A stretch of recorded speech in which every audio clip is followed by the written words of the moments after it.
አርቲስት ሙናዬ መንበሩ የተጫወተች መድረክ ስራ ላይ ልጇ በህይወት ማለፉ ተነገራት አይደል? አውቃ ግን የመድረክ ስራው ማለቅ ስለነበረበት ታግሳ ሰራች የሚለውን ታሪክ ሰማ በጣም ይገርመኛል። ሙናዬን ጥሪያታኒ አይዞሽ በቃ ተስፋ ቆረጥኩ። እናቴን ጥሪያት ሲል በቃ ጥሪያት፣ እሷን ጥሪያት፣ ደግፋኛ ከቤት ሰጪኝ በያታኒ።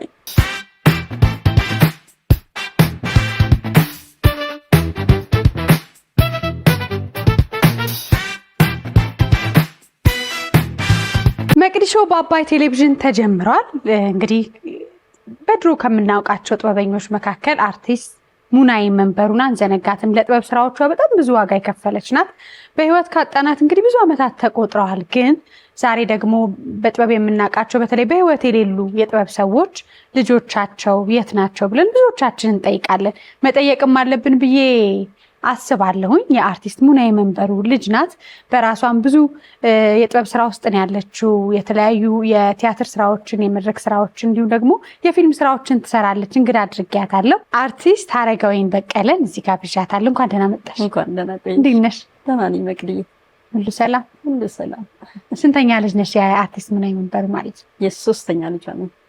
ስንት ልጆች አሏት አጠቃላይ? 5 ነበርን፣ 2 በህይወት የለም፣ 3 ነን ያለን። አርቲስት ሙናዬ መንበሩን ልክ እንዳንቺ በጥበቡ የሚያግዝ አለ ወይስ አንቺ ብቻ ነሽ? እኔ ብቻ ነኝ። እውነት? እስቲ አስታውሽኝ፣ ወደ ኋላ አሁን ስንት ዓመት ሊወስድሽ ነው? ስለ አርቲስት ሙናዬ መንበሩ ብዙ ተወርቷል፣ ብዙ ተነግሮላታል። ግን እንደ ልጅ ደግሞ ስታውቂያት ምን አይነት እናት ነበረች? ሙናዬ እናት ብቻ አልነበረችም፣ ጓደኛ ናት። በቃ በጣም የቅርብ ሰው ናት። ከእናትም በላይ ስለ ልጆቿ ማወቅ የምትፈልግ ለልጆቿ ቅርብ የሆነች እናት ናት። ሴት ልጆች ስንት አሏት ማለት ነው? 3 አሁን ያለነው 3 ሴቶች ነን። አንቺ የት አካባቢ ነው የምትኖሪው? እኔ ፈረንሳይ ለጋሲዮን። ምን ይልሻል ሰው ሲያይሽ የአርቲስት ሙናዬ መንበሩ ልጅ ነኝ ስትይ? አሁንም የድሮ ፍቅሩ አለ ወይስ ከጊዜ ብዛት? በጣም እንዳለች ነው።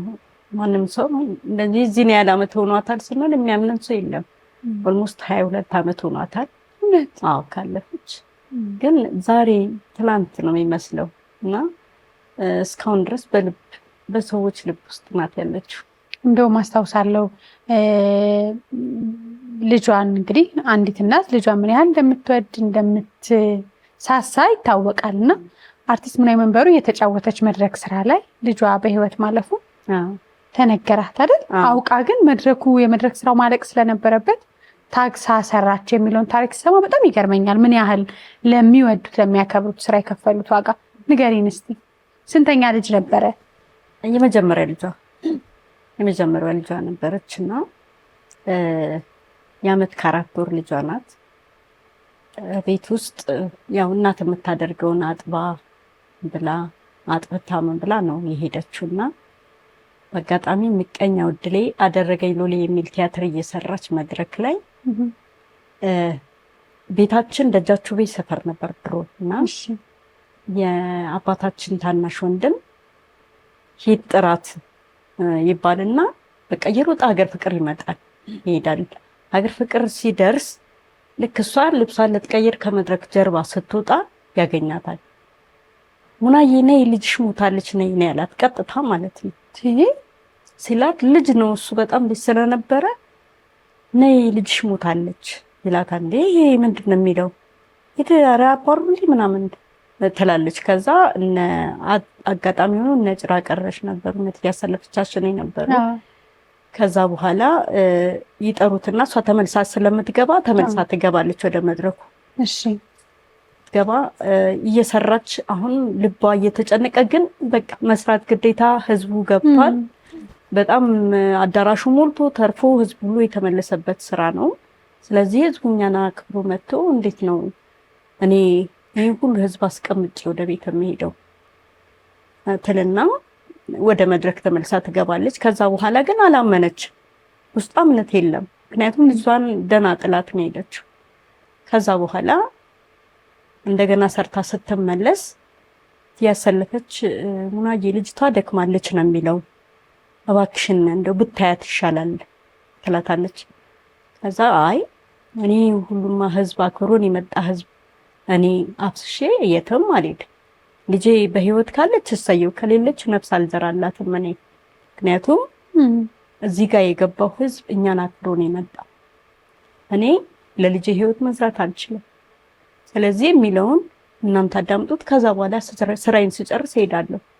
ብትለመን በፍጹም እኔ ስራዬን ጨርሼ ነው የሚሄደው ብላ ያው ስራውን ጨርሳ ለህዝቡ ተነግሮ ታዳሚ በሙሉ ተከትሏት ሄዶ ልጇን አቃብሯታል። አይገርምም? ግን በጣም በቃ ለሚያምኑት ሙያ ለራሳቸው ለሰጡበት ሙያ ምን ያህል እንደሚታመኑ ስታይ በጣም ይገርማል። በጣም አንቺ ከዛ በኋላ እንዴት ገባሽ ወደ ትወናው? እኔ እንዴት መሰለሽ ከድሮ ጀምሮ ያው ውስጥ ያለ ታለንቱ እነሱ ደግሞ ምንም ከፍ ያሉበት ነገር ስለሌለ ባይዘዌ አባታችንም አርቲስት ነው፣ በቀለ ጻድቅ ይባላል። እና እንደውም ሙናዬ ወደ ሀገር ፍቅር ስትገባስ ከፈታኞቹ አንዱ አባታችን ነው። እና አባታችን ሀገር ፍቅር ነው የሚሰራው። እሱም 44 ዓመት አገልግሏል፣ እሷም 44 ዓመት አገልግላለች። እና እኔ ብዙ ነገሮች ትናገር ነበረ። ባይዘው እኔ አልቀበርኳትም፣ በህይወት አላገኘኋትም። እኔ ስደት ላይ ነበርኩ እና ይቆጨኝ ነበረ፣ ብዙ ነገሮቿ ይቆጨኝ ነበረ። የምትከፍላቸው መስዋዕትነት፣ የምታደርጋቸው ነገሮች ከምትበላበት ሰዓት ቀንሳ ነው ወደ ስራዋ ነው የምትሄደው። ጭራሽ ወደ አፏ ማለት እንኳን ጊዜ አታገኙም፣ አትሰጡም። ስለዚህ ያን ነገሮች አይምሮ ውስጥ ነበሩ። የምትከፍላቸውን ነገሮች ስለማቅ ድንገት ህልፈቷ ድንገት ስለነበረ ያው የእሷን ሙያ ለማስቀጠል ግድ እንደሚለኝ አሰብኩ እና ወደ ትምህርት ቤት ገባሁ። ከዛ ሴን ተመረኩኝ። ከዛ በፊትም ያው እንደነገርኩሽ ውስጤ ነበረ። ያው እሷ ስታጠና ብዙ ጊዜ ያረችን ሴት አስወጥልኝ ልጅ ነው የምትለው በቃ ብዙ ጊዜ። ምክንያቱም እሷ ያጠናችውን ነገር እኔ በቃሌ ይዤው መዞር ነው በቃ። ዘፈንም ከሆነ ይዤው እወጣለሁ። እኔ መድረክ ላይ ይዤው ሳልወጣ እሷ ይዛው ትወጣለች ትልና እኔ እንደውም ስታጠና አጠገቧ አልደረግም ነበር። ሸመድ ልጅ በደምብ ትይዥ ነበር። ከዛ በቃ እሷም ካለፈች በኋላ ከስደት ስመለስ በጣም በቃ ውስጤ ተጎዳ። ምክንያቱም በጣም ባለውለታዬ ናት። ልጆቼን ያሳደገችልኝ እሷ ናት። ለእኔ ብቻ ሳይሆን ለልጆቼ መስዋዕትነት ከፍላለች እና የእሷን ውለታ መቼ እንዴት ነው መከፍለው እያልኩ ሁሌ አስብ ነበር እና ብዙ የምታስባቸው ነገሮች ስለነበሩ ከአባቴ ጋር ስታወራም ስለምሰማ እነዛን ያልቋጨቻቸውን ነገሮች እኔስ በቀጥለው የልቧን ትርታ ስለማቀው እኔስ ባስቀጥለው የሚል ሀሳብ በውስጥ የመጣና ወደ አርቱ ገባ። አሁን ምን ስራዎች ሰራሽ ማለት ነው? ያው በጣም ብዙ ስራዎችን የሰራሁት የመጀመሪያ ስራዬ ብዙ ሚዲያ ላይ ተናግሬያለሁ። ሜዲን ቻይና ላይ ነው የመጀመሪያ ከነ መስፍኔ ጋር የሰራሁት እና የመጀመሪያ ስራዬ ሜዲን ቻይና ነው። ከዛ በኋላ ብዙ ስራዎችን ሰርቻለሁ። የቴሌቪዥን ፊልሞችንም የመድረክ ስራ አንድ ሁለቴ መድረክ ሰርቻለሁ። የእሷ የተጫወተችውን ቲያትር መድረክ ላይ ተጫውቻለሁ ድል አግኝቼ። አንድ ደግሞ ከነ ማዕዚ ጋር የአድዋን ስራ ሰርቻለሁ መድረክ ላይ። ብዙ እንግዲህ የተለመደ አይደለም። እድለኛ ናት አርቲስት ሙናዬም ብዬ አስባለሁ። በአንቺ በልጇ መጠራት የእሷ ልጅ ነሽ ተብለሽ ራሱ ብዙ ቦታዎች ስትሄጂ ደስ ያሰኛል። ከሰራሻቸው ስራዎች መካከል የትኛውን ቲያትር ነበር እሷ ትተውነ የነበረውና የተጫወትሽው? ሰላም የመቅዲ የሚዲያ ዩቲዩብ ቻናል ተከታታዮች፣ እያያችሁ ያላችሁትን እየወደዳችሁት ነው ወይስ? እስቲ ሀሳብ አስተያየታችሁን ከስራ አስቀምጡልን። ታዲያ ሰብስክራይብ አድርገው መመልከት እንዳይረሱ። ዋ ዮሐንስ ነው ያዘጋጀው። አጋጣሚ በእሷ ስም የተቆረቆረ ማህበር አለ። በቃ እሷን የምናስታውስበት 20ኛ ዓመቷን የምናስታውስበት መድረክ ተፈጥሮ ነበር። የደረሰችው ልዩወርቅ ተፈራ ናት። እንደገና ሪራይት ያደረገችው እሷ ነበረች እና እሱም ቲያትር ደግሜ ተጫውቼዋለሁ። ምን ነበረ ብዬ ነው ርዕሱ ዘነጋሽ? አዎ ዘነጋሁት፣ ዘነጋሁት። እና ቆንጆ ቲያትር ነበረ። ያው እሷ በቆመችበት መድረክ ላይ እድል አግኝቼ ሰርቻለሁ። ቤት ውስጥ ምን አይነት እናት ነበረች? ያው ብዙ ጊዜ መድረክ ስራዎቻቸው ላይ በጣም ቢዚ ናቸው። ድሮ በዓልን ምንም ስራ ካለ በቃ መስራት ነው። ግን እንደ እናት ማትረሹ የእናትሽ ባህሪ ቤት ውስጥ ምን ነበረ? ሙናዬ በጣም ቤት ውስጥ በቃ እንዴት አይነት ልበልሽ፣ ፍቅር የሆነች እናት ናት።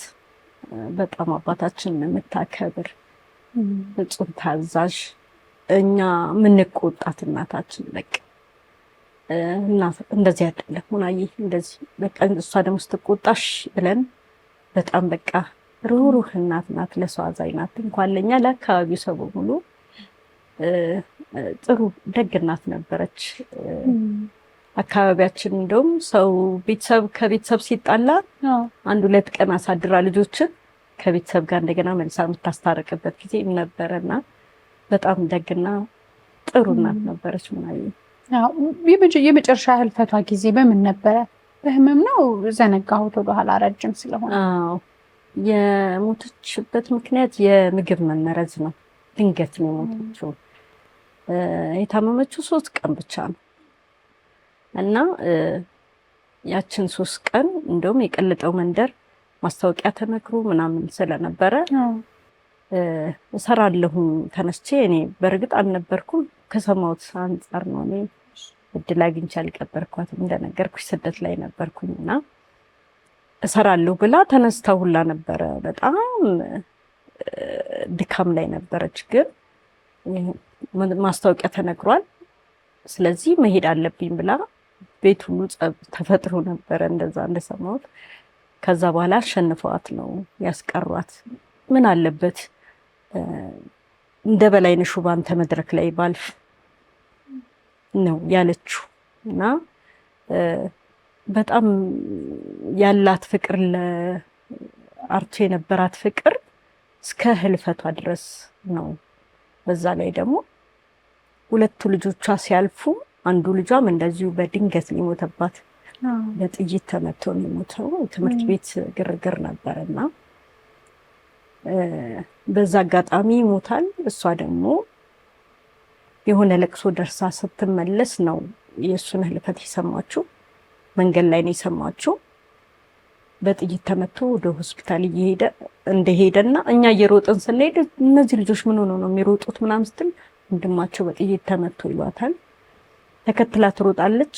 ልክ የካቲት ስትደርስ ልክ ሲያዩት ያውቃሉ ልጆችሽ ተከትለውሻልና አጉል እንዳትሆኚ ነይ ግቢ ምናምን ይሏትና ያስገቧታል። ልክ እንደገባች ሲያያት ሙናዬ ይላታል። እዛ ወይ አለም ስትለው እልፍ ይላል። ያልፋል። ልክ እንደተያዩ ነው ያለፈውና ከዛ በኋላ ግን ስትመለስ እኛ ሁላችንም ደጅ ፈሰናል የምንጠብቀው እሷን በቃ እንዴት እንደሆነ ለመጠየቅ በጉጉት ነበር የምንጠብቀውና ልክ ስትመጣ ሙናዬ ምናምን እናንተ ለእኔ ግድ የላችሁ አባታችሁን አይደል እንደምትፈልጉት በሉ አባቴን ጥሪልኝ ብሎኛል ብላ እኛን አታላን ይዛን ወደ ቤት ተመለሰች። ምን አይነት ጠንካራ ሴት ነው! ኑ ወደዚህ ኑ ምናምን ብላ ታክሲ ውስጥ አንድ ኮንትራት ታክሲ ይዛን ተመለሰች። ልክ እዛ ስንደርስ ወንድማችሁ አርፏል አልቅሱ አለች። ከዛ በኋላ ማንም ከማንም በቃ እኔ እሷ ጥንካሬ በጣም ነው የሚገርመኝ። አዎ በጣም በቃ ተጎርታ ነበር በልጇ። በዚህ አጋጣሚ የልጅ አዘን የልጅ መከባ የ19 ዓመት ልጅ ነው የኔ ታናሽ ነው ያለፈባት። አጋጣሚ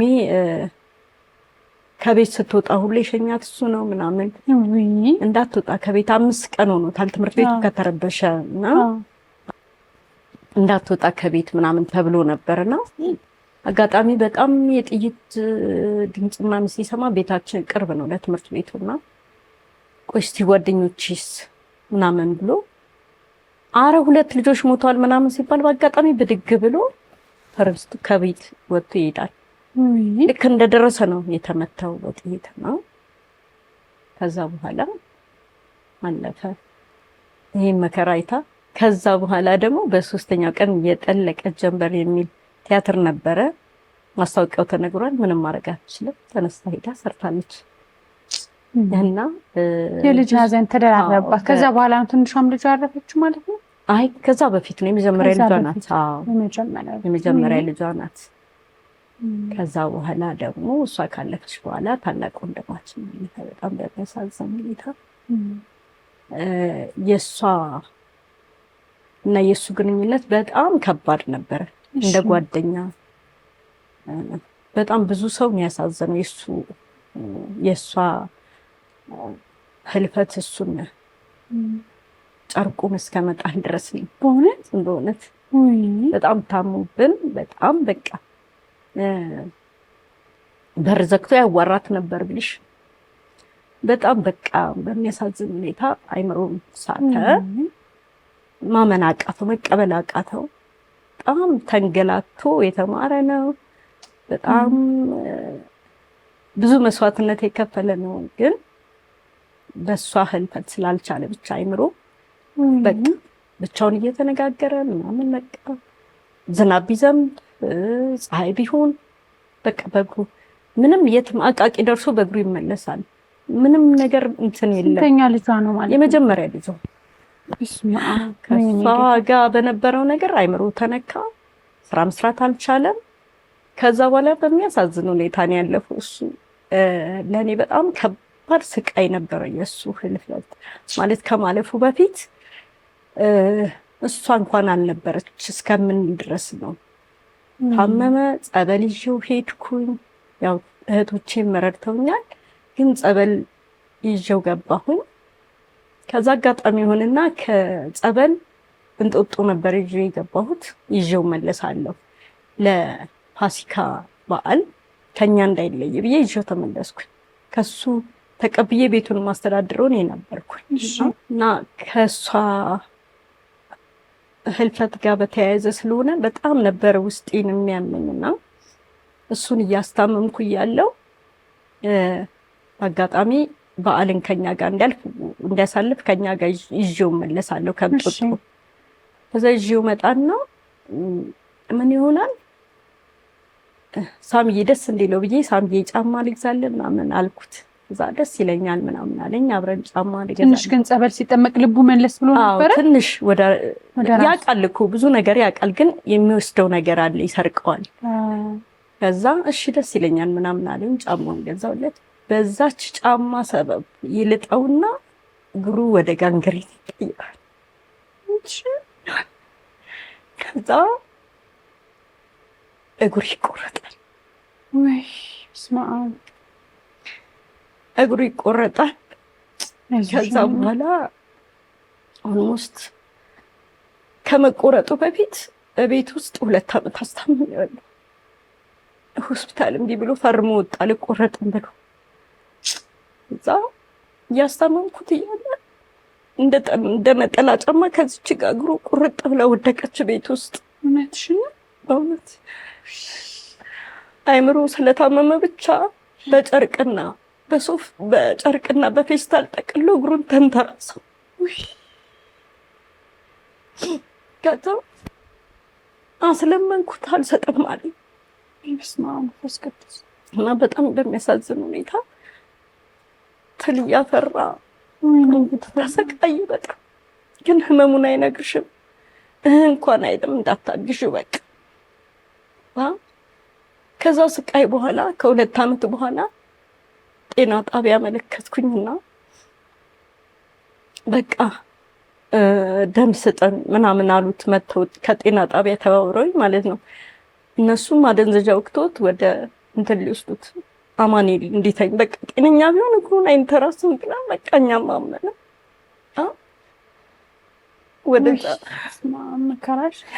ወደዛ ይዞት ሄዱ። ለመንኳቸው።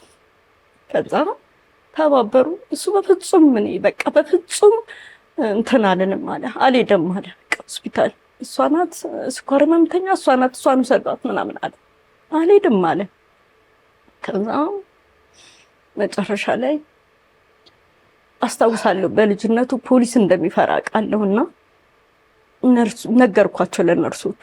ሳሚዬ እኮ ፖሊስ ይፈራል ምናምን ስላቸው ለምን ችግር አለ ለምን ናቸው ያስፈራሩልናል። እንግዲህ አስቢው ትልቅ ወንድማችን ነው ወደ 60 ምናምን አመቱ ነው። የአእምሮ ህመም እኮ በጣም ከባድ ነው ለእንደው ለማንም አይስጥ። ፖሊሶቹ ሲመጡ ብድግ አለ በቃ ብድግ አለና ወንድሜ ልብሴን ያልብሰኝ ምናምን አለ የኔ ልጅ ማለት ነው። ከዛ ብድግ አለ ልብሱን ለበሰ ተነስቶ ሄደ። በቃ ይዘነው ሄደን መጀመሪያ አማኑኤል ነው የወሰዱት። እሺ አማኑኤል ስንሄድ እኛ እንትን የለንም ይሄ እግር ምናምን እንትን የሚልበት ሰርጂካል ነው ምናምን የሚባለው ነገር ስለሌለ ሰርጀሪ ምናምን ስለሌለ ወደ ጳውሎስ ወሰዱት ተባለ። እሺ ጳውሎስ እንደወሰድነው ከጳውሎስ ወደ አቤት ሆስፒታል ወደዛ ሄድን። ከዛ ግን በሚያሳዝንሽ ሁኔታ ሐኪሞቹ ትሪት ሲያደርጉት ወደ አእምሮ ተመለሰ።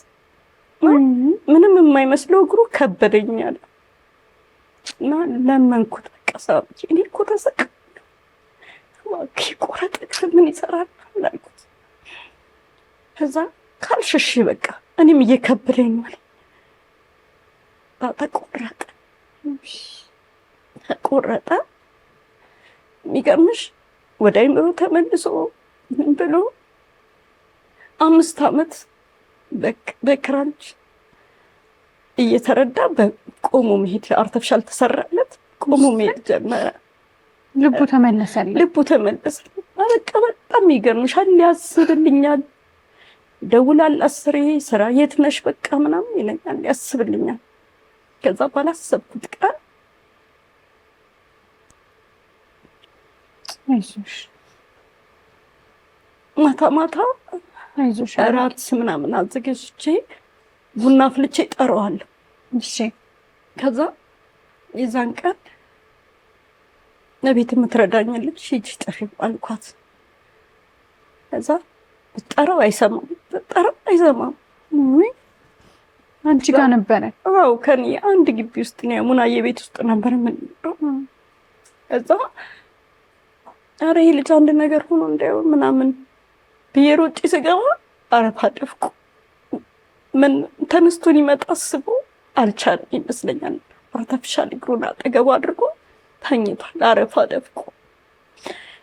ሳምዬ ምን ነው ስለው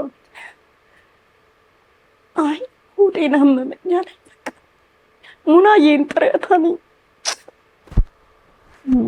አይዞሽ በቃ ተስፋ ቆረጥኩ። እናቴን ጥሪያት ሲለኝ በቃ ጥሪያት፣ እሷን ጥሪያት፣ ደግፋኛ ቤት ሰጪኝ በያት አለኝ ሲለኝ እንዴ ሳምዬ ሙናዬ እኮ የለችም አለች ትዘጋ ትታየኛል። ጥሪያት በቃ ጥሪያት።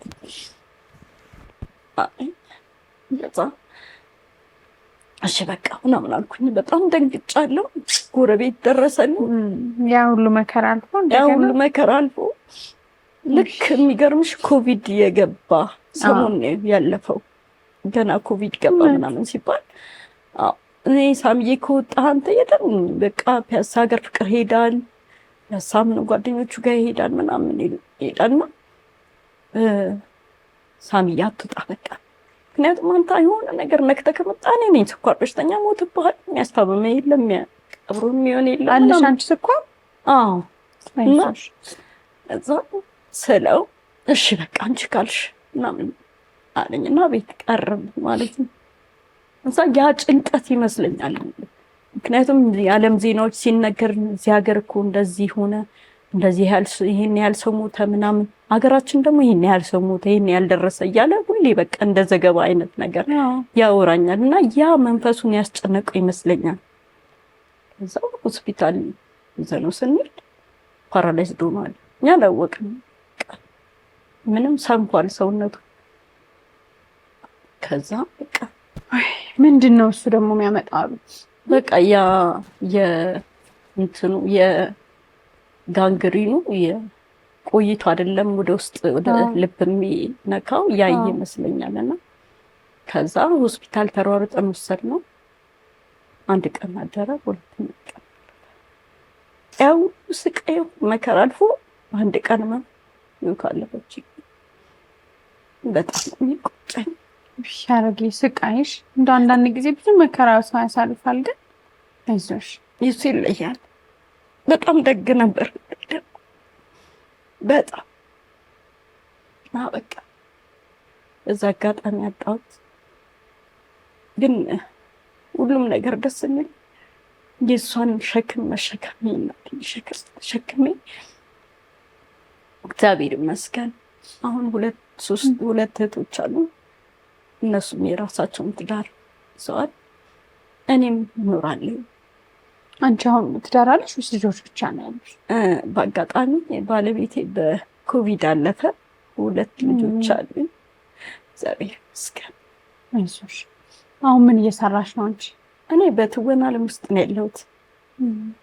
ግን ምን ገበያ ያለው ስራ ሲኖር ነው አይደል? አዎ ያው ትኖሪያለሽ። ፍቅሩ ያው ውስጥሽ ካለ እግዚአብሔር ይመስገን። ደግሞ ያው አንገትን ላይ ያለ ጌጥ ባለቤቱ ሳይሆን ተመልካች ነው የሚያደንቀው አይደል? በስራዬ ጥሩ በመሰራበት አንዱ ዳይሬክተር ለአንዱ ዳይሬክተር እየተነጋገሩ ያሰርኛል። እግዚአብሔር ይመስገን እሰራለሁ። ጥሩ እየሰራሁ ነው ያለሁት። ግን ነፍሷን ይማር ሙናዬ ጥላለን ባለፈችው ቅርስ ነው። እሷ ቤት ውስጥ ነው የምንኖረው ማለት ቤቷ በእርግጥ ተሸጠ። የሙናዬ ቤት ተሸጧል። ማን ይሸጣል? አጋጣሚ ቤተሰብ ግጭት ነበርና እዛ ተሸጠ። ግን ሁላችንም የየራሳችንን ቤት ገዛን። ሁሉም በየራሱ ቤት ነው የሚኖረው። እግዚአብሔር ይመስገን ሶስታችንም ማለት ነው። ያው የእነሱ ውጤት ነው። እግዚአብሔር ይመስገን ቤት አለን ሁላችን። ማከራያቸውን ቤቶች አሉ። እግዚአብሔር ይመስገን እኖራለሁ መቼም እንደ እግዚአብሔር ፍቃድ። አዎ አይዞሽ። አንዳንድ ጊዜ ከባድ ችግሮች ሲገጥሙ ከባድ ይሄ ትራውማ የሚሉት ወይም ደግሞ ከሆነ አደጋ በኋላ ጥሎብሽ የሚያርፈው ጠባሳ ቀላል አይደለም። ምናልባት የሚያስደነግጥምሽ በህልምሽ አይተሻቸው እንደሆነ ወንድምሽን ህይወትን እንድትፈሪ ትርጉም እንድታጪ ምንም በቃ መከራ ቢመጣ ድንድን እንድትሄ ያደርጋል አይደል? እውነት ነው፣ እውነት ነው። አዎ እውነት ነው። እንደሱ ተሰምቶሽ ያውቃል? አዎ ከብዙ ፈተናዎች በኋላ አዎ በእርግጥ በሰውኛ ትደነግጫለሽ፣ ግን የፈሰሰው አይታፈስም አይደል? እንደማትመልሺው ስታቂ እኔ እስቲ ነው ማለት ነው። በእናቴ በጣም ነው የማለቅሰው። ሁሌ ነው የሚከፋው። ለምን አንደኛ አጠገቧ አልነበርኩም፣ ሁለተኛ እንደ እግዚአብሔር ፈቅዶ አልቀበርኳትም። የመጨረሻ ጊዜ ስንለያይ እንግዲህ ከተገናኘን ተገናኘን፣ ካልተገናኘን ቻው ብለን ነው እንግዲህ ስማኝ እንቧ በዚህ የወረደ ሁሌ ቅስቅስ ይለኛል። ሁሌ ምን ታይቷት ነው እላለሁ ሁሌ እና ውስጤ ሁል ጊዜ ሙናዬን ባሰበ ጊዜ እየጠነከረ እኔ እንዳንቺ ክንዴ እስክንተራስ ድረስ ምሽት አስጠራ በዚህ በራሴ ቃል ገብቼ ሁልጊዜ ሙናዬን ሳስባት ጥንካሬ ነው የሚሰማኝ። ምን ታደርጊዋለሽ? በፈቀደ ሰዓት ሁሉ ነገር ይሆናል። ግን ያው ስሟን አስጠራሽ። እግዚአብሔር ይመስገን። አዎ እግዚአብሔር ይመስገን። እስካሁን እንግዲህ ስሟን አሁን ደግሞ ያው እንደውም እዚህ አባይ ቲቪ ላይ በእሷ ስም የተቋቋመው ማህበር 200,000 ብር ተሸልሞ ከአባይ ቲቪ በቃ ሁልጊዜም ስሟን እንዳነሳ እንኖራለን። እግዚአብሔር ይመስገን። ምክንያቱም ጥሩ ስራ አይሞትም፣ አይቀበርም። መልካም ስም ከመልካም ሽቶ ይበልጣልና እና ሁልጊዜ መልካም ስሟን ይዘን ከሷ ጋርም አብረው የለፉትን ሰዎች እያሰብን እያስታወስን ብዙ ነገሮችን እያደረግን ይኸው እስካሁን ድረስ 4ኛ ዓመታችን አሁን እናከብራለን። እግዚአብሔር ይመስገን። ያው የብዙ በእነሱ ጊዜ የነበሩትን ጥበበኞች ስታይ አንጀት ይነካል። ብዙዎቹ በመኖሪያ ቤት እጥረት ተንከራተው በቃ በረጅም ህመም ተሰቃይተው ብዙዎቹ ስታይ በጣም አንጀት ይነካል። ወልዶ ደግሞ በልጅ መጠራት ቀላል አይደለም።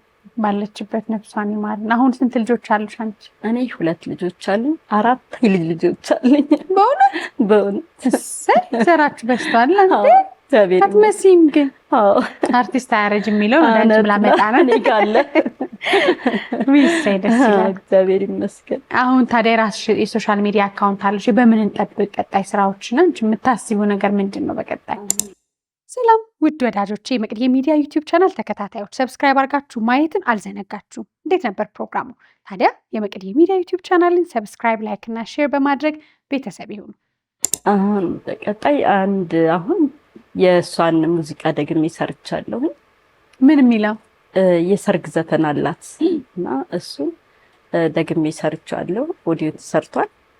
አሁን እንግዲህ ክሊፑን ለመስራት እያሰብኩ ነው ከእግዚአብሔር ጋር። እሱን አስባለሁ። ቀጥሎ ደግሞ በእሷ ስም ዩቲዩብ ከፍቻለሁኝ። እንግዲህ ቀጣዩን ስራ በዩቲዩቤ በራስሽ ዩቲዩብ በራሴ ዩቲዩብ እንግዲህ እመጣለሁ ብዬ አስባለሁ። እግዚአብሔር ይመስገን። አሁን ተከፍቷል ኦልሬዲ? አሁን ተከፍቷል። ማን ብለሽ? አርቲስት ሙናዬ መንበሩ?